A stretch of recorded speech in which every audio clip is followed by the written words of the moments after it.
నమస్తే అండి. శనగబేళ్ళ పాయసాన్ని ఒక్కసారి ఇలా ట్రై చేసి చూడండి.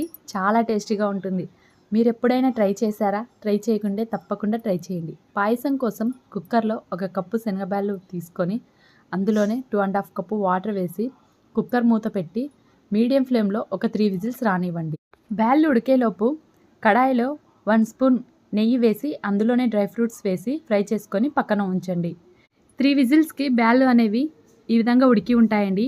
ఈ బ్యాళ్ళను మనం ముందుగా డ్రై ఫ్రూట్స్ ఫ్రై చేసుకున్న కడాయి ఉంది కదండి, అందులో వేసి పావుగంట ముందే ఒక 3/4 కప్పు దాకా సగ్గుబియ్యం నానబెట్టి ఉంచానండి. వాటిని వేసి వాటితో పాటు మరొక 2 కప్పు వాటర్ వేసి ఒక 10-15 మినిట్స్ బాగా ఉడికించాలండి. ఉడికించిన తర్వాత బ్యాళ్ళు అనేవి పూర్తిగా ఉడికిపోయి ఉంటాయి. వాటితో పాటు సగ్గుబియ్యం కూడా బాగా ఉడికి ఉంటాయండి.